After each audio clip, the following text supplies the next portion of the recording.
Club mar Migori Youth pod nigi geno mar ting'o kombe mar tuke adhula lig ma piny mar NSL. Kanyaka sani tuke odong' 7 kendo e season rumo. E tugo mano kelo kanyakla Migori Youth gi Mombasa United momako thuolo mar 2. Tugo mano bagi Mombasa, Migori no ito thuolo mar yawo fuke kindgi gi Mombasa United. Kata kamano pod gimako thuolo mokwongo points maromre gi Mombasa United. Kumachielo club mar Mofa mabende wuok e kaunti ma Homa Bay nyaka kala 3KF momako thuolo mar 4 gi Equity Bank momako thuolo mar 3 mondo magi thuolo mar tuge lig maduong' season manyien.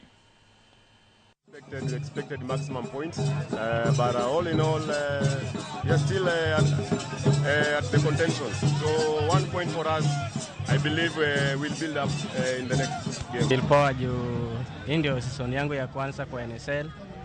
Nilikuwa na injury nikarudi, nilichukua 1 ya nje. Sasa hii ndio nimerudi.